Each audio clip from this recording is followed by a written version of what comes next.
Welcome everyone to this incredible journey of Show Up to Win. This will be episode 1, and I wanted to make sure that I picked the right type of guest for episode 1, and I knew immediately who that person was. So I met Mr. Brian Roberts in a random Zoom, and then we find out that we were mentored by some of the same people. One of our mentors, Melvin Turner Sr. out of Louisville, Kentucky. Melvin mentored me for 10 years, and Brian, I'm not sure what his timeline was, but the beautiful thing is sometimes you meet people and you don't realize how bad you need them. And so for me, I was going through a lot of things that I needed a mentor for. And so I was so blessed to have Brian come into my life. I'm wearing the Kobe Bryant MVP shirt because I feel like Brian is, the MVP for me in my life, and I'm just looking forward to sharing his story with you and allowing him to just show how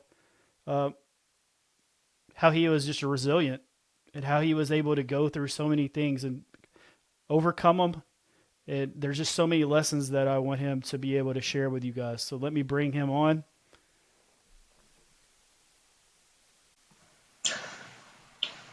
Welcome, Brian. Thank you, sir. Thank you. Glad to be here. I gotta say Absolutely. something. Gotta say something, bro. Because you're wearing Kobe, right? So you realize, well, maybe you don't realize, this month is 10 years since we've lived in the West Coast. Originally from Louisville, Kentucky, got family in Cincinnati, grew up around Hamilton, Ohio too, my grandma, but lived out west for 10 years. I only say that because living in Las Vegas, currently we live in Summerlin. The weekend that Kobe and Gianna passed away, I saw the helicopter circling around the old area we used to live in, which was Burbank. I didn't realize that really was Burbank Airport, but you could kind of see certain things, the mountains, the way the tree lines look. And I was like, man, that looks really familiar. Then I come home out here, and we lived in Red Rock, which is literally right by the mountains. I'm going to the grocery store, I pull in, and there's literally the most phenomenal helicopter I've ever seen in my entire life, hovering right above, really low, the second gate when you enter into the residence. And in my curiosity, I was like, what is this connected to? My wife wasn't home, just the kids and I. And I get home, and I'm like, you know what? This might be connected to Kobe because I heard some of his family lives out here in Vegas. Sure enough, not only was it Kobe, but unfortunately, that doctor lived in the exact same neighborhood, bro. I mean, not the doctor from Michael Jackson. That's what it was, the doctor from Michael Jackson. So I looked that one up too, and I go, what is the freaking odds? And what's wrong with this neighborhood, right? But no, it was all good. But no, it was a beautiful thing. That's just your life, though, man. It's like you just have these stories. I've never heard that story before, Brian. No, that's a new You know how story. big That's of a Kobe true. Bryant. I mean, I'm just saying, but that's the thing is that's the way it is with you. And so, man, I'm looking so forward to just learning more about you and you sharing different stories with the audience. But so, just to introduce yourself and Okay. So my name is Brian Roberts. My stage name is Brian Lamont. There's a reason behind that. My real name is Brian L. Roberts. When I was going for SAG, and I'm an actor, singer, producer. But when I was going for SAG, I realized the name Brian L. Roberts was already taken. That's actually the CEO of NBC. Yeah, exactly. So imagine what are the odds of you getting Google space when you share the name with a multi-billionaire? Exactly. That's how I had to look at it. So I go by a stage name of Brian Lamont, and my mindset behind that stage name, I used to tell people this. You want to talk about funny? I used to tell people this, and I use Jamie Foxx as an example. I said, Jamie Foxx, and I know this because I went to Second City in Chicago. So I'm like, I had some comedy training. I'm like, I know for a fact that Jamie Foxx's name is Eric Bishop. I don't know how in the heck he goes by Jamie Foxx. I have no idea. Because I'm the kind of person that if I'm busy somewhere, I'm always attentive to anyone that I speak to. I don't care. Hey, Brian, I'll turn around. No big deal. But if you say, hey, Jamie to Brian, I don't care where I am, chances are I'm not even going to give you any time. So I tell that story, and it's funny that you say that because later on I start hearing Jamie talk about it, and it turns out it's because when he would go to comedy clubs to use a woman's name like Stacy or Jamie, they'd allow him to get up because the comedians, did the roster. So it's kind of funny that you say that, but yeah, that was another one. So yes, it's Brian L. Roberts. Um, Grew up in Louisville, Kentucky. Went to the University of Louisville. I'm 53 years old. Married. My wife is actually into movies. We built that business from the ground up. We were doing stage, so we were doing theater. And truthfully, hopefully this helps someone. I remember rehearsing at the YMCA on on Ninth Street. I'm sorry, in Louisville, Kentucky. Okay, and that's how we started. That's where we would actually do our full productions. And I used to think when we were doing it, so for whoever is super rational, please kill that because God gave you a blessing, He gave you a gift. Use the gift wherever you can. So we would do these plays and productions in churches a lot. We would do them in theaters. We do them like Memorial Auditorium, but sometimes we'd be asked to do stuff at church. So we do them in churches. We start traveling around and doing productions everywhere. Meanwhile, the guys who were running the Y would keep everyone else, the vagrants and whoever else from coming downstairs because we would have a full gospel play going on, music, everything. You'd hear singing. It was like a show is going on downstairs. And yet we were still able to charge for tickets for that same production. Same production you could have walked into the Y and heard if you were if you were upstairs. We actually took out on stage.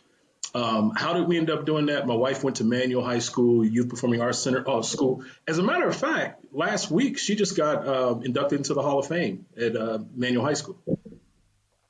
Congratulations. So that's a big one, right? I personally went to Holy Cross High School because I started out at Christ the King and played football at St. Denis and ended up going to Holy Cross when BD moved when they merged Angela Marisi with Bishop David. So we were like the second full class of Holy Cross High School in Louisville, Kentucky, just to give a little history. So the whole idea was that's the side of town I grew up on. I grew up on the blue collar side of town, Dixie Highway. The competition probably if you know a little bit about Louisville, the St. X and the Trinity and all that. And it's like, well, I'm not one of the snooty boys. So let me go to school with the plumbers kids and the rest. I'm being real. This is what it was, right? Let me go to school with the plumbers kids and all that because my dad sold insurance, grew up in Lincoln Heights in Cincinnati, and my mom was working at a Bacon's or Dillard's down the street. So that's what I did. That's how we got there. Over the years, I went into sales, was blessed to do a lot of sales. And for folks that are looking for that way up, because I was, right? I went to school for psychology and political science. Don't want to get into politics with anyone. I will go ahead and tell you the root of what we do now is not what I studied in political science. I'll just put it to you that way, right? So politics is changing, right? So we kind of have like a social politics now where politics was a lot different back then. And I kind of didn't like that. I like the history. I like history. I like abiding in those rules and us playing it that way. And so obviously we know that can be a dirty game. So I thought to myself back then, I was going to be an attorney. And I was so intimidated by Brandeis School of Law at the University of Louisville because everything was set up like an actual judge and it's the courthouse, it's the whole thing, right? And at that time, I was terrible at doing speeches. So I refused to go to law school. I didn't tell my mom why I didn't want to go to law, right? Had a cousin that was really did amazing in law. But I told her, I said, I'm just going to switch it up. Maybe I'll do psychology or something like that. So in a perfect world, I probably would have been like a sports psychologist or something of that nature if I would have just followed that plan. But because I met my wife in the college years, that's where all the static major and all that stuff comes from with the University of Louisville. I met her during those years. I had to make a decision because this girl was giving me an opportunity to make $700 a weekend. 700 a weekend, dude. Think about that. 30, what is this? Dude, this was 30 something years ago, 1994, right? And I don't know about you, but $700 a weekend was a lot of money back in 1994, right? A lot of people, if you made 40 grand, you were like making almost 100 grand now, like or 80, right? And so I worked my little job at UPS. I didn't necessarily have to leave school in order to do this, but I had to kind of trim down some of the things that I was doing. So I go out, audition with her. I was playing the role of Reverend Milton in a play called I Feel Like Praising Him. Meanwhile, guess who was called to minister in 1994, September of 1994, Labor Day weekend, and ministered his my first speaking engagement ever. When I got called to minister, I remember saying to God, now, please, whoever feels whatever you feel, God bless you, this is my call. I felt that God had given me enough gifts that I could become wealthy doing anything else but ministry. Not to say that I wouldn't do ministry, not to say that I wouldn't, but I just didn't want to receive from a church. That was my thing. And the reason I had that thing, ironically, living in Vegas, is because I used to have a gambling habit with the horses. Right? Oh, wow. Exactly. So the idea was I'm not going to gamble on God because he didn't gamble on me. That's why I said this is my personal. Because some people ask me all the time, how do you live in Vegas? You can't get. I'm like, bro, I ain't even tempted a little bit to gamble. If I put money in that machine, I know I'm donating to whoever that is. Whoever runs that. That's what I'm doing. I'm donating because no matter what I do, those odds are never going to fall in my favor. So that's how I kind of ended up there. And so I would say, in a lot of ways, because I had prayed that God would send me a woman that already understood what her calling was in Him. I didn't want, not to say it's going to be fully born, right? Because at the time we were struggling, but she did know who she was. And so at the same point, my wife was doing stuff with the old mayor at 15 years old. She was doing productions, all that kind of stuff. And I was able to find this lady at the right time. She was a secretary for a group that was in the city. And we were getting ready to go do this big production in Milwaukee, Wisconsin. And who shows up but the Al Heyman? Now you hear about Floyd Mayweather and stuff like that, right? This is before Floyd, right? I can't even think of the name of that boxer, but it's Vernon something. It was back in the day, right? And so he comes, sees the production, tells us, you know what, basically, so to speak, you can do this on your own. You got too many hands in the pot. And we joined together, forces together, and then I became the street promoter for what we did. Don't want your wife going into a bad neighborhood and that kind of thing. And I learned a lot about what guerrilla marketing is. And I'm going to throw a statistic out there for the business person. Even to this day, when you look it up, you can chat about it, you can look it up, you can do whatever you want. I've been in multiple scenarios, including blessed to be a part of the Thought Council with C-Suites, right, with Jeffrey Hazlett. You realize 85% of what you do is still relationship. 85%. That's right. And so I had to fight that fight of this is where Diamond VIP comes from, just so you understand.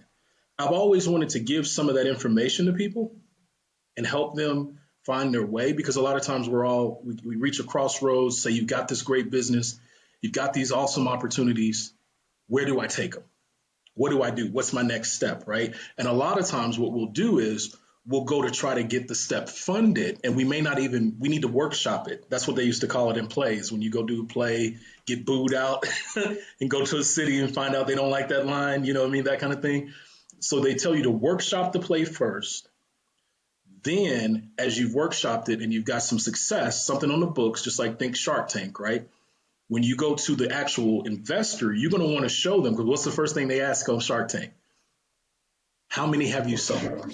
Yep. What's your numbers? How many have you sold? What have you done? And you don't want to be in theater and be from Kentucky, Mr. I know what it's like to be from Kentucky and say, yeah, we're bringing this theatrical production. We're amazing. And we're up here in New Jersey talking to these folks and they're like, what's your numbers look like? And we're like, oh man, we haven't done that part yet. Right. So I learned. And to be honest with you, I wanted to do 0 days out passing out flyers and promoting. I wanted to do 0 days doing that. But because I had no money, the best way we could do it, the easiest way we could do it, and you may laugh at me, but I've heard other people say this. I may be working at a car dealership and ask them, can I make another 100 copies in black and white just so I can get some of that out because we can't afford that many color. I mean, that's how it was, right? But I learned the grind of when you say you want something. I learned how hard you had to work when you say you want something. So a lot of my stories come from my wife would say to me, hey, you know what? Go meet with John Snyder from Papa John, some of their people. We got some of their people together and they may want to, put some money in. And I was scared as all out. I'll get out. I'd get dressed up, my suit and my tie. I'd go in and I'd try to perform. Whether they gave me the meeting or whether I went through, I was actually more happy that I got up and I went and I tried. You understand what I mean? So, relationship marketing Mm-hmm. is one of the things that most people forget about. And what you're saying is like you are not only doing relationship marketing, but you're also doing things where if you did it, you were just celebrating the fact that you did it That's right. and that you were able to get that meeting and get that. I think that's a lot of people's biggest obstacle is just the beginning part, and then if they do it, they're like, well, I failed or I didn't. Like they're more worried about the result and not worried about the action. The action is going to eventually get you the result. It's just you got to keep going to more meetings. Now that you just said something. I did finance the car business, right? When I first got into the car business, I didn't want to talk to, and this was crazy back in the 90s, bro. We would talk to I literally would talk to 80,000 people a month, new people a month. And I realized that I was churning that big, right? So one of the guys sat me down and he gave me the 80/20 because everything comes down to 80/20. At least you want to close 20% of 80,000. So 20% of 80,000 is how many? 16 cars a month, easy, or 80 people, right? It's 16 cars per month. 16 cars per month should average you a nice income. And so when the guy explained it to me, and I realized I could see how good I was getting at closing deals just based on the fact that the client would come into on the lot, I had to start um, coming up with an alternate universe, so to speak. And this will help you real quick. This is I don't know if you've heard of Tom Hopkins. You know who Tom Hopkins was? He was like one of the greatest closers ever. Like he closed like a house a day in California That's amazing. back in the day, No, right? I'm not familiar, but I will definitely Yeah, you should look him up, I'll right? definitely Look him look up them because up. he meant what he said. So I just saw where Mark Cuban said this today. He said, one of the things that people miss is when you're working on your job, if you have someone that you admire, study them, even your job, because some of your education comes from how that business conducts business. Does that make sense? So in Yes. sales, what I learned was guess who got to see Tom Hopkins speak in 1999, but couldn't afford a weekend with Tom Hopkins because the dealership was paying for it. Unless I'm assuming that it's going to be Brian Roberts. It's going to be Brian Roberts, right? But here's the other cool fact. I met Oprah's dad passing out flyers at his barber shop down in Nashville, like real stuff, man. That was in the late 2000s, about 2011, 2012. Met him. Who would have thought you'd meet Oprah's dad doing that, right? I met, my wife met, I think I told you about that. He just passed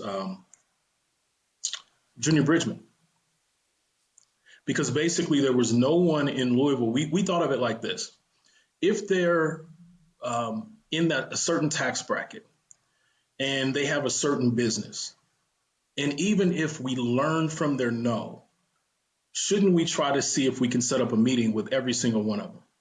So when you say like Winston Pittman, never worked for the man personally, but do remember going and talking to those guys about, hey, do you want to put an ad in the back of one of our programs?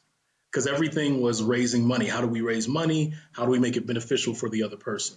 So backtracking again and speaking on what Mark said, I got the greatest education, and I would tell everyone there is no such thing as a loss. There is no such thing as a loss. Tom Hopkins taught that a close, because this will help you psychologically, a close is when you get somebody the information that they need, you answer all their questions, you overcome all their objections, right? And you get the agreement to want to do business with you. A close is not how good is their credit and all that. It's not, it has nothing to do with that. You've selected the right item for that client so that they have the right to close with you, whether it be today, tomorrow, or 6 years from now. If all things being equal, that's a close. What that helped me do, that one particular thing, was it helped me look at, say I had 80 clients, I had 25 to 30 closes on my books.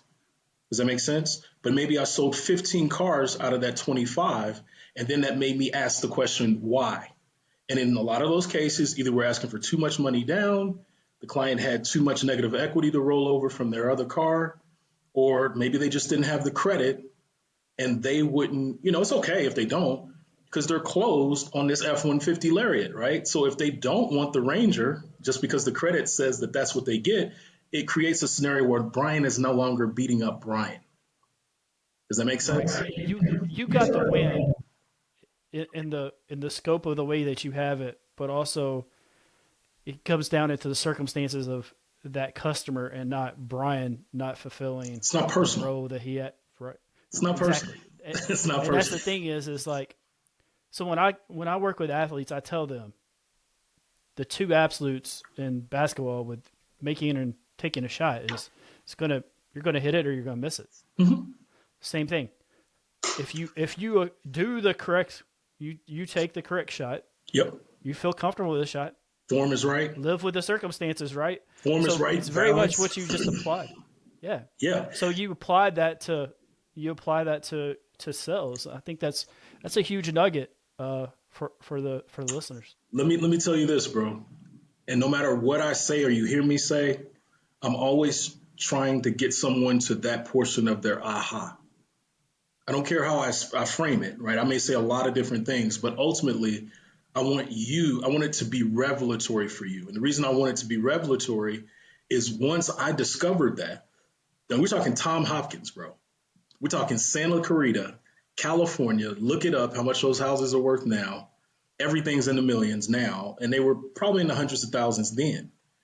So comparable to Louisville, Kentucky, he's a unicorn, right? This guy is someone else, right? But to see how he worded everything, he called the credit app the customer statement. He took all the negatives out of it, and he told us go down these words, these word tracks, and use these. Your initial investment was your down payment. You see what I mean? So anything that would create this stir in the client's spirit naturally, where they go to work and they say to themselves, down payment, I don't have that much down, because they're ready for that fight. But if you say your initial investment is only this, or your tax amount is only that, right? And we don't want you financing in your taxes. It's a clear truth, right?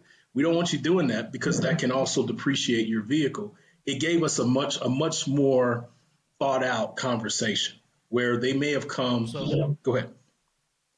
no, I was just gonna say. So the thing is you guys instead of flying by the seat of your pants, you really had a plan and It's you a had a structure. blueprint. But the guy, it's the structure, but it also is that guy was able to teach it, and then you guys were able to apply it. So that's the thing. Same thing I tell people all the time. I'm like, plan it and get someone to learn it, or a mentor or coach. Like, and honestly, if you can get a coach or a mentor first, that's actually going to make things go faster because they're going to teach you lessons that you'd have to learn on your own. So same thing is like even in the car business, you guys were doing the blueprint, I like to call it a playbook too, because using sports is that playbook. Like if I have the plays and I run those, like they might not run every time, right? But they put me in the correct position to be able to score. But check this out, Dwayne. I used to play football, and I was squatting about 650 at 14 years old, right? When it comes to me, gaining an NFL career or something of that nature, that was possible. And the amounts of money that I could possibly earn, that was possible. But I wouldn't be able to play football for the rest of my life. Those skills are things I could take with me into my 80s. That's what I learned. Okay. No matter how talented you are, no matter where it comes from, where your opportunities come from. But to add a caveat to the information I just gave, you also realize I used to work at Oxmoor Toyota in the 90s. or early to like 2090s, about the time my daughter was born. She's 25.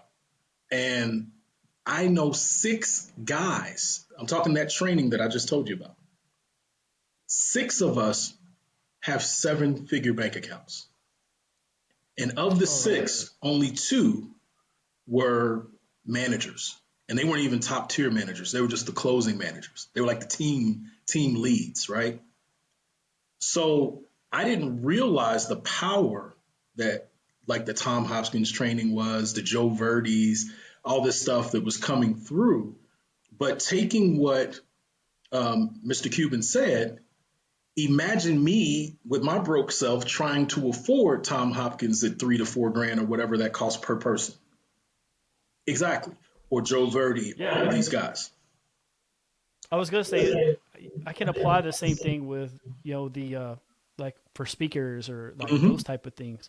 Like how to afford these coaches. Like I feel it's extremely relevant because but what I can do is I can learn from a book. I can Yep. learn from someone who learned something from underneath them and then apply it. So I feel like it goes back to being resilient Mm-hmm. and there if you are going to look for a way, you'll find a way.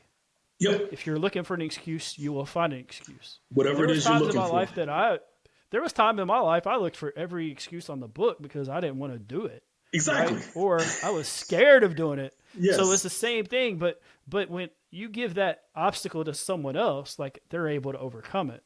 Yeah. Whenever I talk with people who have cancer diagnoses and they're like, "How did you do this? Like, didn't you feel like you were going to kill yourself?" I was like, "I never had that. Right. I just knew that there was that obstacle or that was in my life to teach me something, and I needed to show up the correct way for the other people watching. So when I went to Mm-hmm. the oncologist, I was polite. Like I held Oh the yeah. door. I did Yeah. the I did the personal stuff where other people were just mad and were just like. You So brought the same that's what I wanted to positivity. apply was Mm-hmm.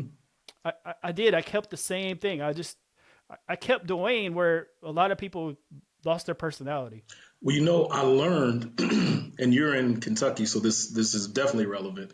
84 WHAS. I was listening to Terry Miners one time. My dad had cancer, and he had a doctor come on and explain how a happy person, a cancer patient that was happy, and I know you know this is true, if they just learn how to laugh. That's why, if you really want to know why I really dug into Second City, some of that was for myself, for my father, for my family. Let's keep it light and happy. Even though we know we're going through a dark thing, we were still going to Gatlinburg. He was still on the Skyview. We were doing all that stuff because we were still getting the most out of the life that we had, not the life that we were told we would never have again. Right. That's big. That's huge. And it has the exact same effect as me eating some pomegranate. That's what people don't understand. The Yeah. antioxidants. So that's the other thing is like people don't realize how much just speaking positive things in your life will Mm-hmm. do to you. But like if you look at it from a plant or even a glass of water from different scientists and you study it, they're different. Mm-hmm. How you speak to them and it holds that energy inside of it. So Brian, you gave the listeners a lot of really great business stuff and a Mm-hmm. lot of just life stuff. And I know that you are probably getting to the point where you're going to talk about the obstacles and how that applied Oh, to most deaf. Yeah. your obstacles. Most So deaf. I was just going to say, like, I don't want the listeners to think, oh, this is a business conversation because it's not. It's No. actually going to prepare. We're going up the hill. We're a roller coaster right now, and we just Mm-hmm. got on. I don't ride roller coasters, but it's I going don't up that hill. anymore. And well, I saw a young girl. Me and my brother saw a young girl fall off at Kings Island. So and Whoa. I saw one at Six Flags. Yeah, so I've seen two Whoa. people. So my trauma part is like not just what I've I talked got about. it, It's brother. I actually got it. more. Yeah. Yeah. So watch this.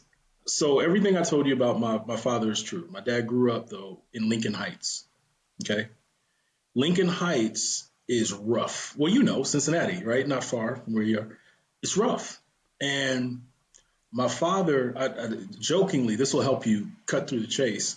If Samuel L. Jackson and Bernie Mac, I'm talking about Samuel L. from Pulp Fiction, would have got merged into one guy, his name would have been Willie James Roberts. I'm just being honest. That was my dad growing up, former Korean War vet.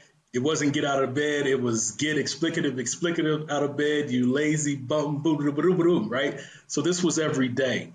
So teaching the positivity is, I make it sound easier than it really was. It was rough because a lot of times socially, anger would want to form inside of me, and I didn't realize how toxic anger is, whether I use the anger or I don't use the anger. Football helped me channel the anger. But guess what? You're not going to be a football player for the rest of your life. So you can be channeling anger, but you don't want to try that. What'd you say to me, dude? Right? I'm just going to go tackle you. No, that's probably not appropriate, right? You're probably going to end up in jail. So I had to learn how to become a different social animal than what I was taught because it was really a thing inside of me. This is why I use the God component. I don't know about you, but I know what it's like to see the altar call at church and you're holding something that you want to admit is there, but you can't let it out. And it's not sin or any of that. It's just this is a character trait that I want gone, right? And then you watch. I remember one time, this is no lie, bro. At my church, I watched this guy. We used to call him Holy Joe because he was from Louisiana. We couldn't understand what the heck he was talking about anyway, right? We just couldn't understand because you know how they talk, right? But he was so on fire for God, and he would just go down to the altar and admit all his sin. Boom, he just say it. Boom, boom, boom, boom. And I just, after about the third or fourth week, believe it or not, I envied that guy because I was like, at least he can just be clean about it, get it out of the way. He had spent some time in jail, right? But he didn't want to be that guy no more. And so the way that he chose not to be that guy was being a lot more open and honest than most people are normally used to. Now, I'm not saying every personality can handle that, but go ahead. No, so what he was doing is he realized for him and for his faith, he had to be open. That's He right. had to be vulnerable, but also he had to be his authentic self. And But watch when you're this. able to do that, when you're able to do that, so But watch this. I had to learn to admit, and my wife is the one that said this. She said, if you could ever admit where you came from, Brian, the anger, all these different things, the frustrations of life, she said the world is in trouble. And she used to say that. She said, I see you all over the world, doors opening up, no problem, all this stuff. And I want someone to understand that. That's why I'm saying this. Not don't wake up this morning thinking that you're a terrible person because of where you came from. And because we can get into the woe is me. All of us can, right? I can go through a lot of woe is me. How many times the electric was off at the house? My mom called me and said, "Oh, they forgot to pay the water bill or whatever it is. We're gonna have to figure it out." Roman candles all throughout the house, all that craziness. I remember that. I also remember, but it prepared me for when I was fighting with my wife and we were conducting business and being able to structure my thoughts prepared me for this. In 2002 to 2003, we actually went homeless, right? What were we doing? I was doing mortgages on the side. So we all know what happened to banks, right? Don't have to tell you what happened to Countrywide and all that. Imagine being the broker behind the scenes. I had about 6 loans in the queue. They weren't going to get done. Okay. So the first thing that Brian did was I chose commission based jobs on purpose. This is for someone. I chose the hardest thing first. I got 4 kids. I need to pay the bills. Brian can't make an excuse. He can't lay in bed this morning. He's got to get up and he's got to make that phone call because the worst thing that's going to happen when he calls Mr. Client is Mr. Client says, "I'm no longer interested, Brian." Or Mr. Client says, "You know what? But we make up how bad it's going to be when we contact Mr. and Mrs. Client. But guess what really would happen? Because we'd already built some form of relationship, even though they may not be calling me, it may be something deeper than that. Maybe they had a financial situation they don't want to talk about, and they didn't know how they could express that to me. So I realized that I had to walk through the darkest corridors and the darkest doors of my life. I just saw this. I didn't watch the Breakfast Club episode, but there was a lady on the Breakfast Club, and she said, if you want to make it, she's so right. She said, you can chatbot GPT. Literally, what will it take for someone to be a millionaire, become a millionaire? And it will literally give you the steps for probably becoming a millionaire in 2 years. It's already done all the data. So Dwayne hit something right on the head. The data is important. But I realized when I went through that situation of homelessness we had extended ourselves really, really far. We were jumping. So we were going to do a show in Grand Rapids, Michigan. We actually did do the show, and the guy cheated us out of half of the money. So we were given a challenge. We didn't just go homeless. It was, here's a few $1,000s. You can pay the bus to get back home, or you can pay your people, or you can pay yourself. And we chose to pay our people. So some would say, oh man, you went homeless. I say, no, I stood on integrity. That's what I say. Yep. There's somehow, Integrity is such a. come on, somewhere I was out there, gonna there's say a I would narcissist. rather. Yeah, I would rather do things and hold my integrity than anything else. Like yeah, some people get it mixed up with pride. It's not. It's two totally different things. no. I believe that God gives us a challenge, right? Or the Most High sets a challenge for us, and many times we fail that test. I say that that time of homelessness was a time at least we passed that test. Then it made me go back, Dwayne, and say, okay, what did I do? Because yes, you have that, I call it the abusive father, whatever you want to call it, that inside your subconscious is just beating you up. You stupid. You shouldn't have took that risk. You knew something. You didn't know. You were innocently taking that risk, right? But it does make you clean up how you do business. What does your paperwork look like? So you start going back through the steps. You make yourself go through it. One thing about not having anything and sleeping on an air mattress will do for you is it'll make you say, either I'm going nuts inside this head, or I'm going to, because I was praying to God when I got this, or I'm going to write down everything that I felt I did wrong on one side and everything that I felt I did right on the other side. And if there's any areas that I can work on one by one, every day is a new day, every step is a new step. One by one, I'm going to work on these things. For me, when I was looking in that mirror, I realized something happened to me emotionally. I didn't look for months. I wasn't actually looking at myself in the mirror. I was shaving and going to work. I was looking at the area that I was shaving and I was going to work. But something said, look him in the eyes. And I couldn't do it, Dwayne. I did it a couple of times and then I looked and I was like, oh, I'm disgusted by this guy. I hate this guy. And I think those are the things we don't face, but they're innocently okay. It's okay to not. I'm sure Michael Jordan felt like a loser at some point. It was probably a game that we were like, but he scored 33. You know what I mean? Because that's what it's like to be human.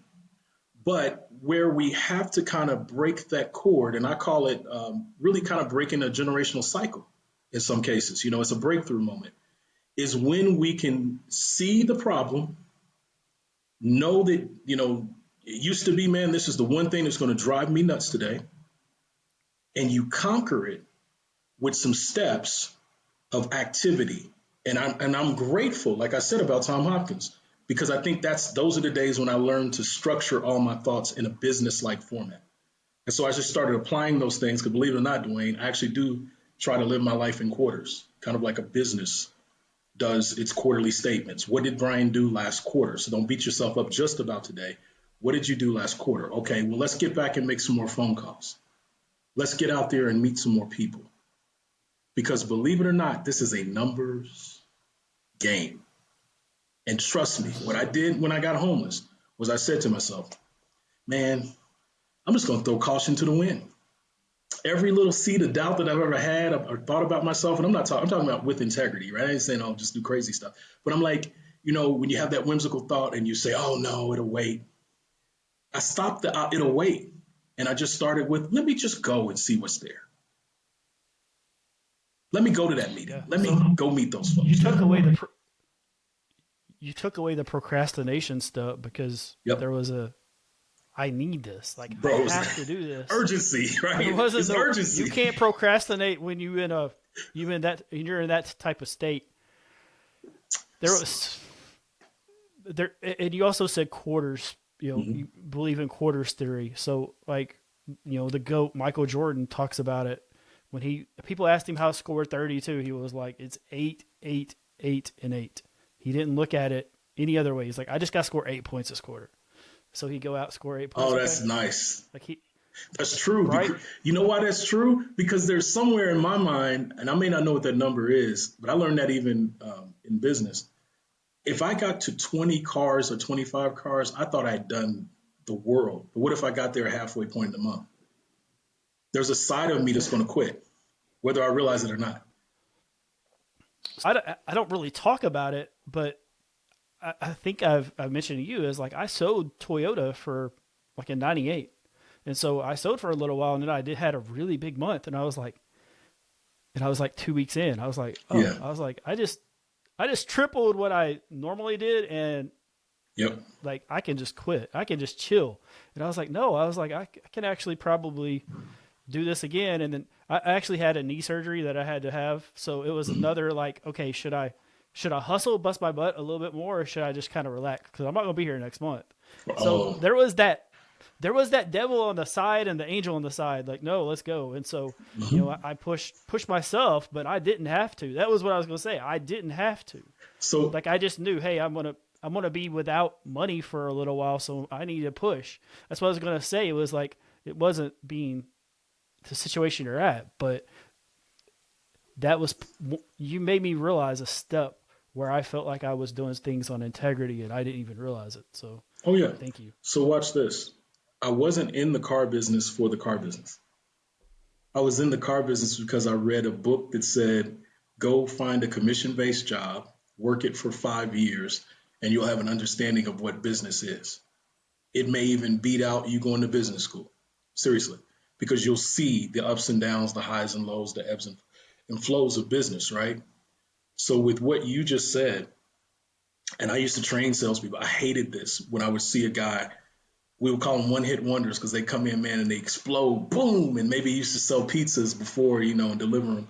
And that's more money than he made selling pizza. Saw one guy do like 21 grand 1 month, right? And that was more money than he had ever made hustling pizzas. So after that, we couldn't teach him anything new because he knew everything after that. Oh, I know. And actually, what it was, I was at a Ford dealership and he sold I think we were only going to get one Mustang Cobra R that year. And he lucked into it. Some dude that had like the big collection of cars came in and he thought it was always going to be like that. We're like, no, it's not. Not at all. What you were going to It say? doesn't work. No, it doesn't work as easy as people think. It just is simple. What I applied, Brian, is I treated every customer like they could buy any car on the lot. Absolutely. So for me, it was like my parents owned a small business, but my dad was in a very blue collar position where you were got dirty, and I sold a vehicle to a guy who was owned a construction company, came in really dirty, and people were like not even wanting to service him. And I was like, like he wants to take a test drive. That guy, he can't afford that. You're like wasting your time. Mm-hmm. And I was like, no, I don't know, like maybe he can afford it. And he ended up buying that car with cash the next day. I mean, so I was going to say, I think one of one of the issues is people put limitations on something that you shouldn't have any limitations on. Bingo. And here's the thing. So I may as well say this. During COVID, being here in Vegas, seeing the city shut down like it does, and being in a larger community, which has a lot of corporations in it, I was very concerned about the small business. So I want people to understand when I say business, I'm speaking of economies. So I'm speaking of what happens if his dad's business the clientele just stops coming. What happens, right? That's an effect on he and his family. So I can give you a hug at church or whatever it is, but the better hug might be, hey, one referral this week, or try, because, hey, I got this guy, he can really paint his butt off. I got this guy, and we think that that's nothing, but when you look at what we used to be, we were barterers over centuries, well before what we call capitalism today is. And unfortunately, when COVID happened to a city, Las Vegas, that's all entertainment. We just had WrestleMania here, right? So we all know, we all agree it's all entertainment here. What happens, and I need you to think about it, whatever city you're in, I'm a small town guy from Louisville, Kentucky. If you take away Derby, you saw how ticked off they get, you take away Derby. Well, this is Derby on steroids 1,000 times a year. All of a sudden, none of that's coming here, and all the lights are off down at the strip. And I got scared because I was like, wait a minute, this is a big city. our level of crime, it may not mess with you now, but boy, if you don't give it any money or anywhere to go, I'm like, it can be very dangerous. And I shared that with my kids because now I've got these sheltered kids that never been through anything. And I'm like, hey, don't hang out over here. Don't go there. Don't be around this. And I said, well, what if we could create our own eco structure or ecosystem of a community within a community? And that was Diamond VIP. And it really was only me going to the small businesses in my area. Started with the whole Christmas thing. And I said, you know what? I'm not going to buy a Christmas gift on Amazon or this, that, and the third. And I know some of you are probably against what I'm saying, but trust me, I'm like, no, let me go and give it to the lady that designs clothes. Let me get her to make something for my wife. And then we built an actual community of a mastermind community of other folks that were experts in what they did in those things. A lot of times people see us and they think it looks like it's been here for years. It's going on its fifth year, but it's just people helping people. It's people communicating with people. We barter sometimes. You know, sometimes I may have something that costs a certain amount. I go to a person's store and they're like, look, just take $100 worth of stuff. Seriously. I'm just being honest. It happened to me a week ago. That's a beautiful thing. And let's call it the Mayberry concept for those that know what Andy Griffith is, right? You know what I mean? It's kind of like the Mayberry concept. It's not, people look at it and they go, oh, it's a big deal. No, it's not a big deal. It's just people sincerely, because my tagline is, what if you could invest in people like some people invested in New York Stock Exchange? You know, Will Smith just said this recently. He said, and by the way, I don't know if you knew this or not. My wife is the one that talked him into making the original Aunt Viv and him making up. Like, that's something you can Google. I didn't know that, but Yeah. that's awesome. I mean, so that's another Yeah. one of those interesting Brian. Yeah. Let's throw this in. But no, it's a let's throw this in, but I see it as a let's throw this in. I don't see it from the Hollywood side of it. I see it from I'm a prayer warrior, right? And I'm praying, and my wife comes to me and we talked about it. What if I do this? I said, okay, well, let's see. And then they worked it out, right? If you look at her movie, Remember Me, the Mahalia Jackson story, you'll also see Janet Huber in the movie too, because yeah, that's part of it. But the point of what I'm saying is it's still just people. We don't want her carrying that to her grave. We love her, right? So we want her, regardless of who shot John and how it happened. And please, folks, trust me, regardless of who shot John and whatever situation is going on in your life, let some of it go. Because you don't want to take that toxic. Yes. Forgive. The forgiveness is such a huge thing. And a lot of people believe it's for the other person, but it's really not. I mean, like, for you. It is to set them free, but it's also to set you free too. It's because then you don't look at it from that situation of I could have done this or I should have done that. It's just like, hey, let's take ownership of the issue. We both had some type of misunderstanding. Mm-hmm. Maybe I caused some of it. Maybe I caused more. Maybe they caused more. But like, let's figure a way to break bread. And through my life, man, there's been a couple of things where I'm like, I'm taking this to the grave. And one thing that I will tell you, I learned sometimes it's better to just let go. Absolutely. Just let go. Just letting go doesn't mean that you have to forget. Forgiveness is not about forgetting, though, either. I think that's where people get so twisted, is like, you learn there was a lesson that you learned. It wasn't a lesson that you just have to say, oh, no, like, I didn't learn anything. Let me say this, bro. What if you could invest in people like some people invested in New York Stock Exchange? Where that came from was 10 years ago. I just shared this with my daughter this weekend. She graduated summa cum laude, and we took her out, right? So she's now working on her master's program. And I said to her, because we homeschooled them during that time when we were coming from Kentucky and Northern Kentucky and here. And 10 years ago, we came out here to shoot a sitcom in LA. I told my wife, I said, I don't want to go to LA because I had all my own. See, and I want some of you to keep this in mind, because you may be one of the lights. You may be one of the lights that God is sending to a city, right? So in the same way, I record what's said to me or said about me as I go on my journey, whatever journey that is. If I'm in Africa, wherever I am, I feel like God is going to give me a moment. And so you asked that question about Melvin, Mr. Turner. Mr. Turner for me goes all the way back to college. He was the thing I was avoiding. This guy's traveled with Jim Rohn, spoke all over the world, all this stuff. I was scared of this guy. I'm intimidated. I'm just intimidated because he was too, you know why I was intimidated? He was too accessible. That's why I was intimidated. He was too accessible and he was mentoring a friend, Ken Webb, I'll never forget. And Ken suggested, hey, why don't you come have lunch with Mr. Turner and me? And I told myself, I'm not worthy. I'm Willie Roberts' kid. I'm not worthy to go sit down and talk this important stuff that you guys are going to talk about because I'm not important. Some of you may not get Yeah. that. No, I think people will, Brian, when they look at in their life. There's a teacher that they were like they saw an interest in Yes, them, and they were like, no, like I don't want to. I'm I'm not not an worthy architect. of. I'm not the Right. brainiac. I'm not the. And do me a favor, if nothing else, this drives me nuts because I used to say I wasn't good at math.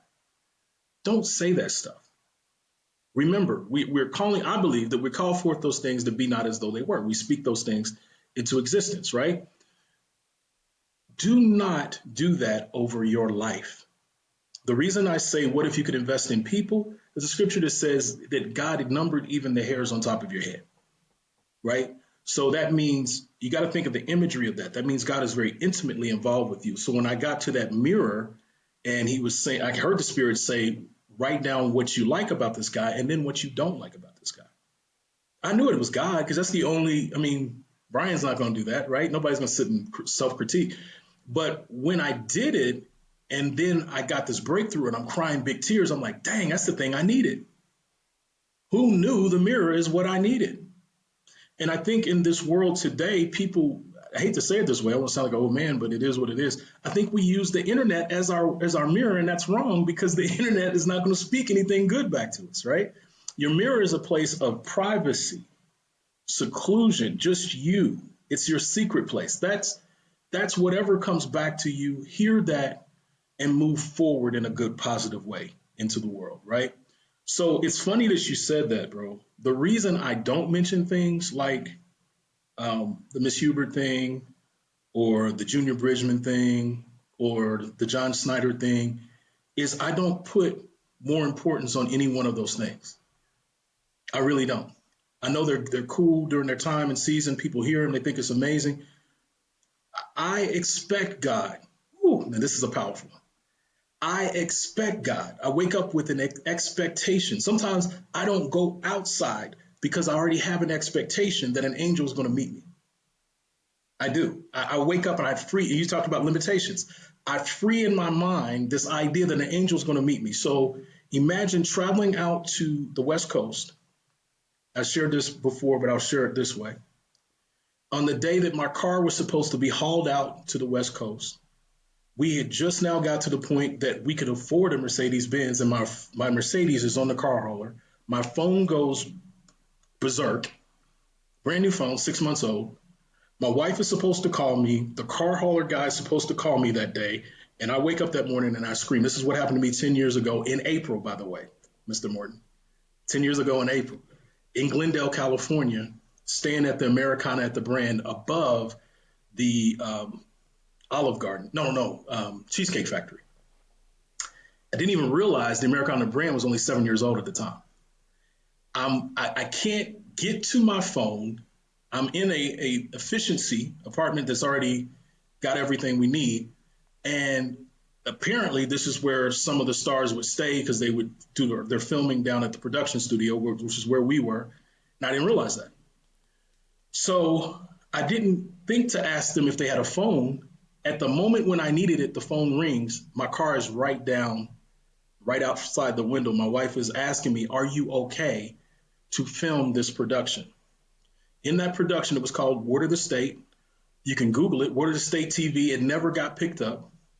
The original Aunt Viv plays my mother-in-law, and that's where we built that beginning of that relationship. So I'm saying God will have you do something sometimes for a purpose that'll cost you a lot of money. Don't get it twisted. It might cost you something. It cost us a lot of money. We paid the people. It never got picked up. My wife said, "What is this?" And every time she says something like that to me and it's a production, I'll say, "I guess it's the world's greatest business card." I don't know if you ever remember Living Color Funky Fingers Productions, David Allen Greer and Tommy Davis, right? They would always go bam, and it would be some crappy film, right?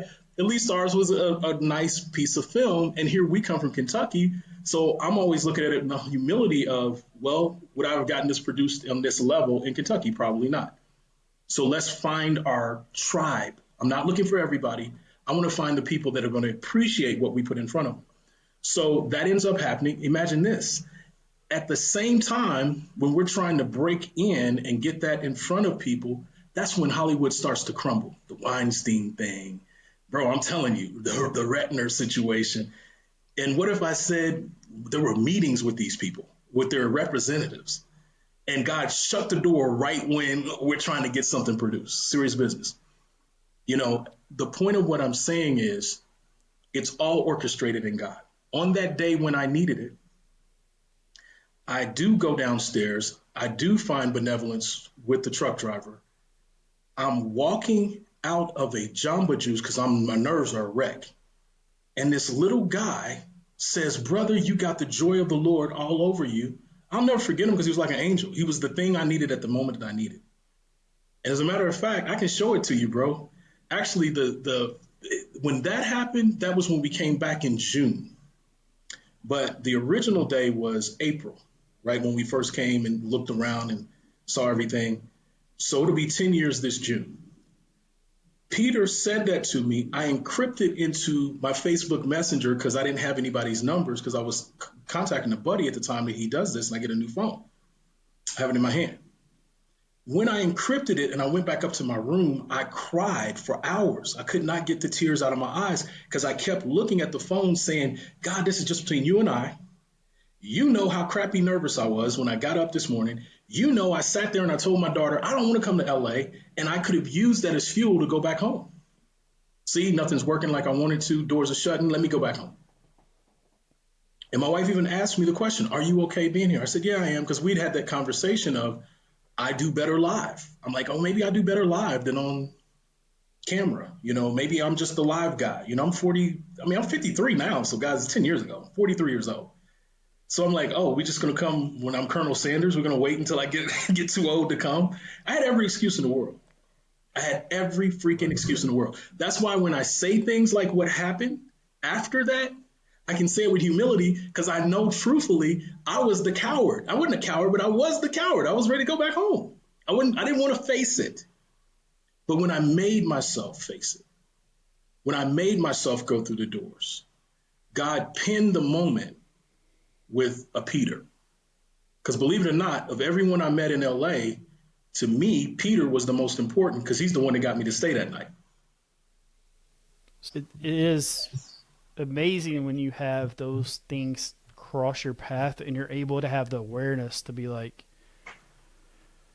I don't want to do this, but like this thing or object shows up. Like the other day, I forgot exactly what it was, but when I saw it, I was like, oh, I'm on the right path. Like, exactly. this doesn't just show up, right? That's your faith. You had those. Yes. And the other part is like, when you're also being aware, then when those things do happen, then it's like you get that extra nudge. I feel like, most people can understand just the nudge of like, can I say this? I'm on the right path. Yeah. I asked God for this, bro. I'm getting emotional, forgive me, but I asked God for this. I asked God, I said, I'll be giving you the right amount of glory because I'm one of those people. I know the Bible says hallelujah is the highest praise, right? I get it, right? But I feel like if in retrospect, because what I said about numbering the hairs on your head, believe it or not, I had shaved my hair upstairs at the apartment and I was washing it. I'm talking about in Glendale 10 years ago. And it was the first time that scripture meant 1,000 more to me, right? 1,000 times more. I kept washing my hair, and maybe because I'm older, I don't care, I'm losing hair or whatever. But it was the same amount of follicles every time I would rinse everything down the shower drain. I'm like, man, what in the world's going on? I just kept putting it on. And so first, the human part of me was like, dude, you loosen your hair. I could care less. Trust me, I've had hair, I've not had hair, I don't care. But the third time, I'm like, God? Because as scripture came into my mind, he numbered even the hairs on top of my head. And something entered my spirit and said, try to count all those. I'm like, man, that's too much. You know what the spirit said to me? He said, that's how intimately involved I am with you. Ooh, hallelujah. It's too much to count. You can't even count it. And this is the beauty of it all. I said to God, I said, then let me capture the moments where I can give you the greatest amount of praise, those small moments. That's why to me, I put Peter on this pedestal, right? I put Will Smith somewhere around here. It's not nothing against Will, but I'm saying Will ain't got nothing to do with me staying in Hollywood, but Peter has everything to do with me sticking it out here and now living in the West Coast in Vegas. I have people that call me So Mr. Vegas now. It's crazy, but go ahead. no, I was just gonna say. So I look at people just being on the same level. I don't That's look right. at it as like somebody's up or above. Like now, I they do. might know more. There might be some more knowledge, but like we're I even. We're do, but even watch Steven, this. man. But watch this. Right. Watch this.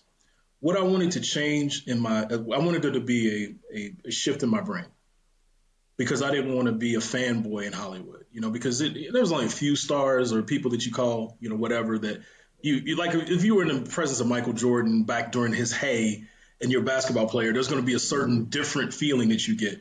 What I wanted was to take the most humble of people. Peter's approach was, his exact words were, and you can look up Americana Brand, beautiful place, crazy. He says, I walk around here looking for people that like basically said that God assigned me to pray for. So when he touched my hand, it was like the preacher's wife. You know that one scene in the preacher's wife where they touch hands and they say give a description of what it felt like. It felt like that, and I'm outside in real life, and I've never had that feeling in real life outside in 90 degrees. All of a sudden, this cold chill goes down my spirit, and I have this look on my countenance where I know he knows whatever that was, I received it, right? And then he began praying. He says, what's your name? And I gave him my name. He says, I just want to know the name of the gentleman I'm about to pray for. Now, Peter, this is the beauty of Peter. Several months later, we had someone cross us financially with one of the productions. And my wife flies back out in September. We hadn't even fully moved yet. And I'm back home. My daughter tells the story. She saw Peyton List, right? She was on one of her favorite shows. I can't remember the name of the show. And I said, okay, great, baby girl. Did you go up and get her autograph? She said, no, it's too many people around her. She was at a restaurant. It would have been weird. I said, okay, no biggie. She said, but it was cool seeing her. She said, oh, by the way, Daddy, some little guy saw us. And this is 3 months later. Some little guy saw us. He stops us and he prays for mommy and I. And I said, what? She says, yes. The reason that was important to me, because I was living there, I thought to myself, I'm going to run into this guy at some point. And anytime it would cross my mind, I would walk around looking for the little guy with the receding hairline, or was yay high, all that stuff, and I would never find him. And so I went back to my room and I had decided in my spirit, maybe he's an angel. The scripture says some of entertain angels unaware, right? And I'm like, well, maybe he's an angel because it felt like, it seemed like the preacher's wife to me, and that's what the whole storyline was. And so I said, well, maybe that was just God's way of telling us that we're meant to be here. When I looked at my daughter and I said, this is why he's there. I know he was on assignment. I put it that way. I said, baby girl, what was the name of this guy? So she couldn't tell me. She said, oh, I don't know. So I said, describe him. So she said, oh, he's about yay high. She's tall too. I said, he's got a receding hairline. Yeah. Middle-aged white guy. Yeah. Did he say his name was Peter? And her look on her face, oh my God, Daddy, I can't believe it. That's why. I'm saying it because I want someone to understand that I might be assigned to give a word for you today, just like Dwayne may be assigned to give that word. I don't want you to take that moment, whatever it is, because you know what you've been going through. You don't want to take that for granted because this might be your turning point. Maybe one of you hates, trust me, let me use this as a real example. Here's how it went with my daughter. She was 15 at the time. She was going to Notre Dame Academy in Northern Kentucky, Covington. I said, baby girl, I said, do you want to leave all your friends here in Notre Dame? Because I'm thinking I'm going to get this answer. She was just playing with American Girl dolls. So I'm thinking, she's going to give me the one answer I need and I can tell my wife and we'll stay here. She said, well, Daddy, it would be great to stay here with my friends. And, in a perfect world, we would just move our dream home out there. We had a nice brick house.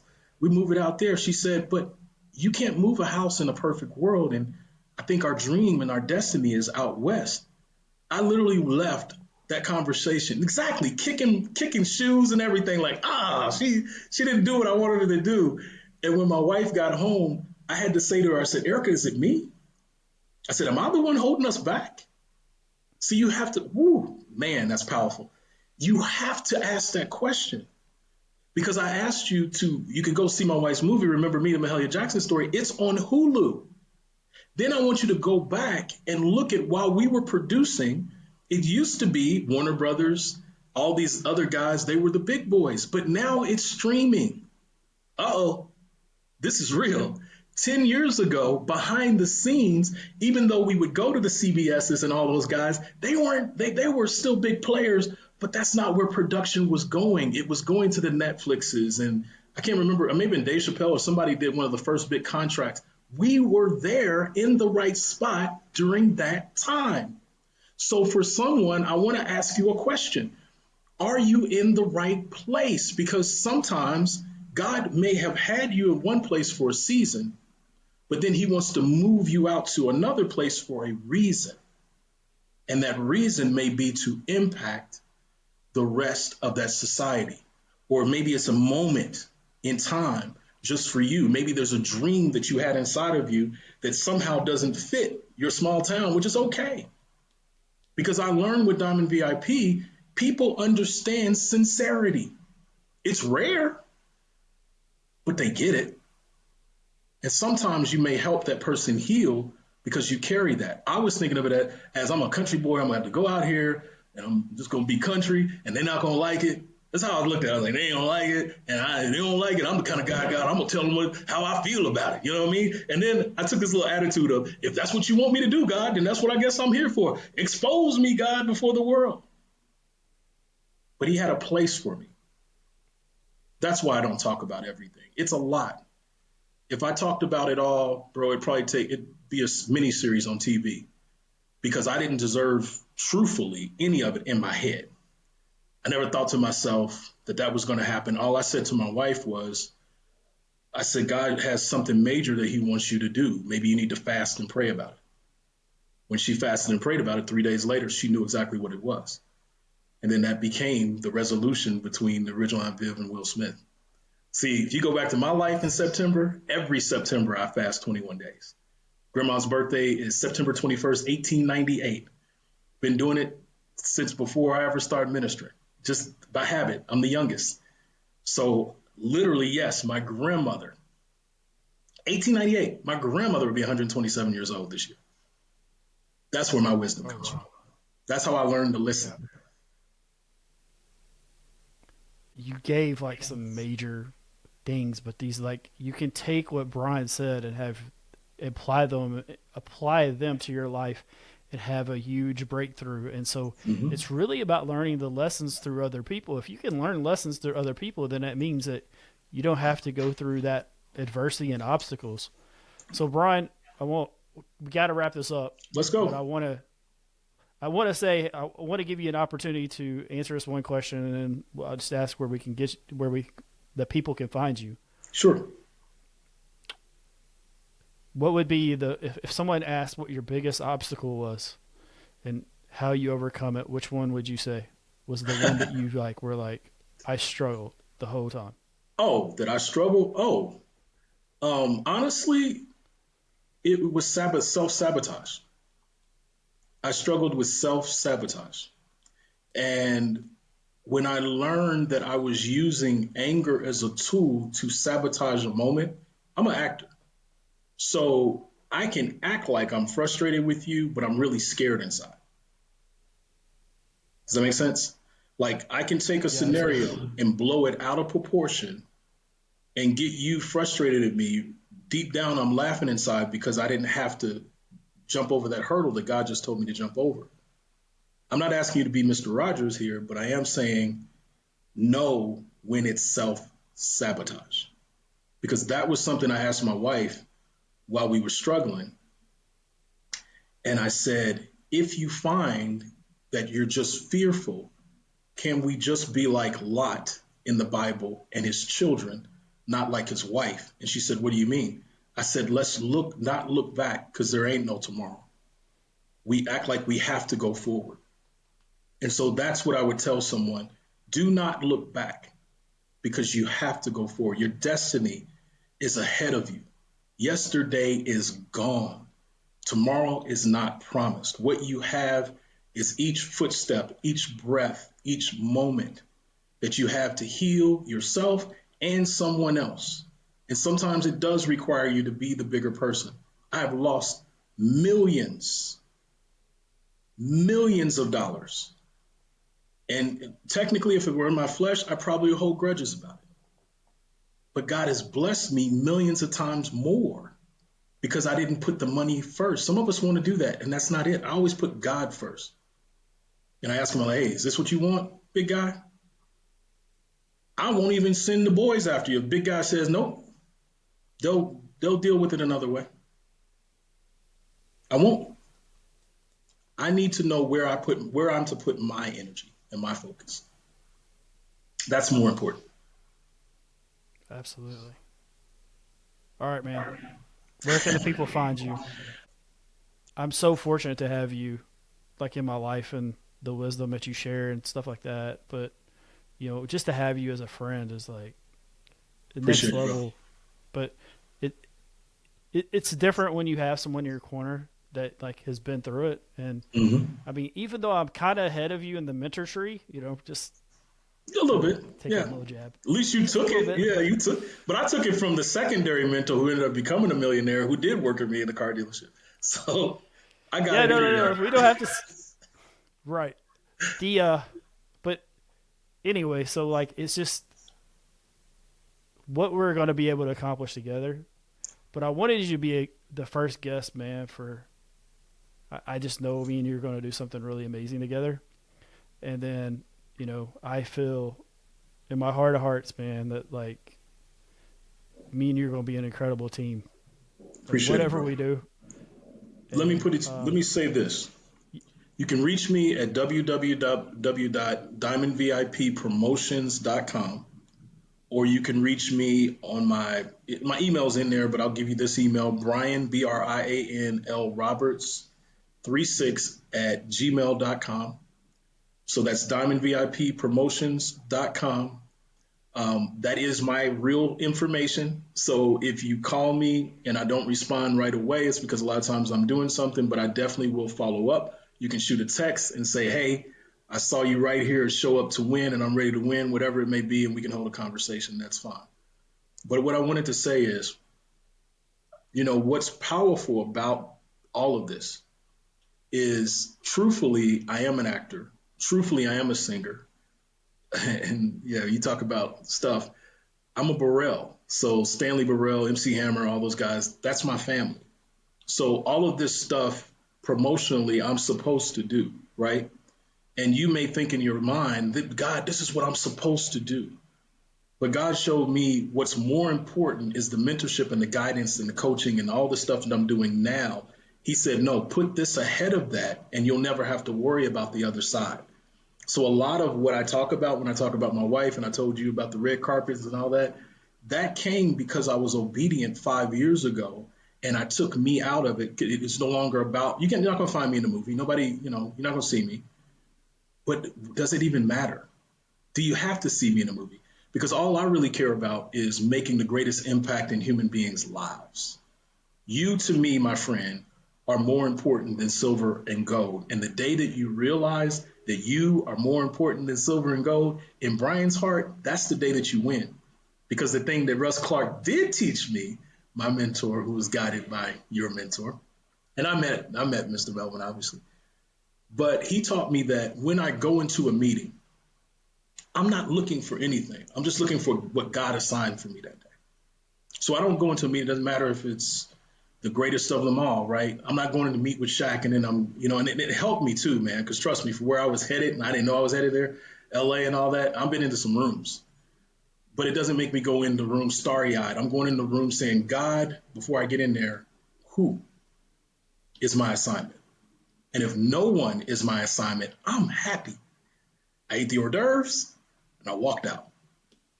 They saw me, I waved, and I walked out.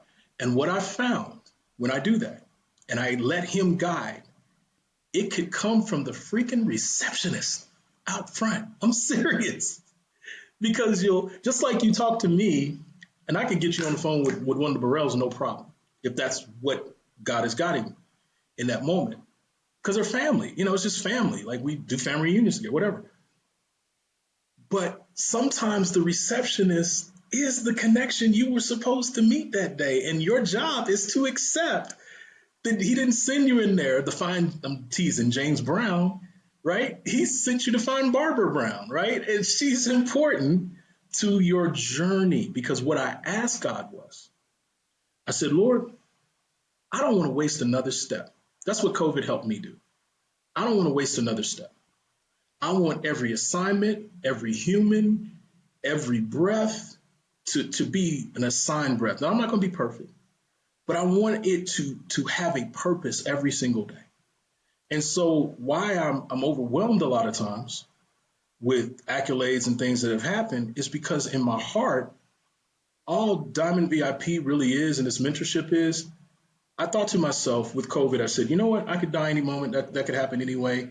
And I was out there, no mask and all this. Imagine in Vegas, right? So any disease that could come was coming here, right? And I'm just rolling out there and letting God tell me who to talk to. And then I go up to him and I talk to him. My family sometimes will quarantine me for a week. I'm dead serious. Like my mother-in-law is like, oh, don't come around. You've been around such and such. Okay, no problem. And literally the goal in my heart was, if I knew I was going to die today, what's the very thing that I would want Dwayne Morton to know? Would I tell Dwayne, you got to pay me some money for that? Or would I say, Dwayne, this is one thing? Because my mindset was, if that's the thing that's going to help him grow tomorrow, I'd rather have that off my chest and not see God, my maker, if that's what you believe. But that's what I believe. And see my maker and then have to give an account for what I didn't do. And then I'll say, whoa, God, well, I had this. He didn't talk to my, I don't think it works that way. So for me, if he gives me that one thing, Dwayne's going to get it. You're going to get it. Anyone's going to get it. You're going to get that bad boy for free. You better go live on that thing, because I'm telling you, and I would say in Jesus' name, I'm telling you, it's the thing that God told me to say to you. Just like Peter spent that time. That's why I admire him probably the most, because I know he was living in that light. Any guy that can come see you outside of Jamba Juice just sitting there and alert you immediately when you walk out. I'm looking at my phone and confused, and say what God told him to say, almost like he has Tourette's. Like, I'm just being honest. Is really a guy that's walking in his purpose. And I'll admire that to the hilt, because so few of us are really fully walking in our purpose because we're so distracted by everything else that's out here. And there's a ton of distractions. It's not your fault. You look at your phone has an algorithm on it that's already assigned for whatever the heck it is you like. So if you like wrestling, boy, you probably seen a ton of wrestling on your phone now, right? And that's just the way it is. But we have to fight for our right and fight for our purpose. I'm done. DiamondVIPpromotions.com. I mean, Diamond VIP is like the best place to reach you, but like there's a lot of different ways that when they see what you created, they're going to be really really Couldn't impressed with explain what that you in one created. meeting. But Yeah. no, but I was just going to say it's about the relationships and when people realize it's all based on relationships, that's where it's an incredible feeling, man, when you're able to help people and you're not asking for anything in return. And then when you're able to pass that on to someone else, they're able to do it the same. I mean, and that's probably one of the main things that Melvin taught me was that right there.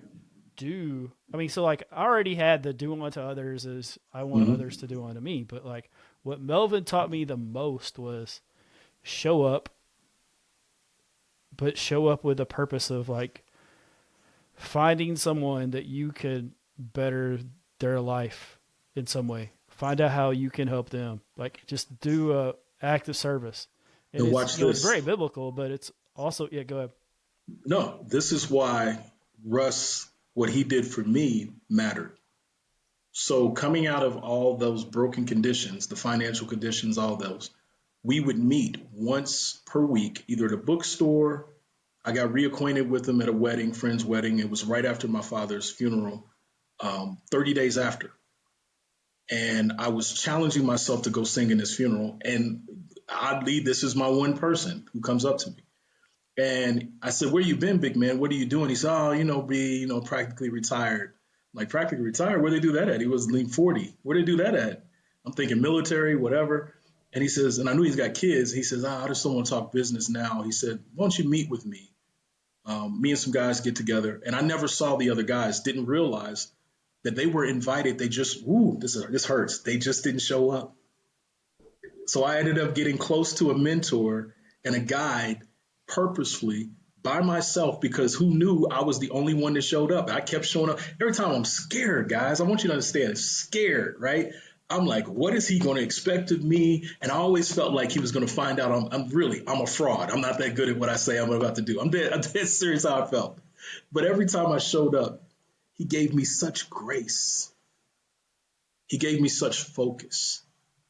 And he used to lay out 3 to 5 ways because he helped me stair step it 6 figures and then to seven, 3 to 5 ways that I can make that 6 figures right now.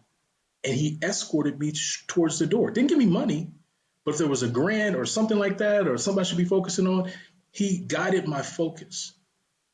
That's why a mentor is important. He didn't look down on me. He didn't say, "Did you just roll out of those apartments down the street?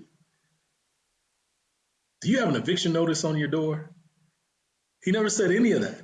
I used to eat soup and beans before I would go meet with him because I didn't want to be a burden if this was the time he didn't want to pay because I didn't have the money to pay for an expensive restaurant. We were at J. Alexander's all the time. Like, J. Alexander, who has lunch at J. Alexander's? I ain't that dude, right? But the more grace he gave me, the more that overshadowed me more than whatever my goals were. And I started realizing because I said, God, I can give one thing. If I ever have an opportunity to be like Coach Russ, then I'm going to give back to someone else the same kind of grace that he gave to me. And that, when you said that, that's what I said. Yep, regardless of what you say, we're still mentored by the same guy because that's it. Yep.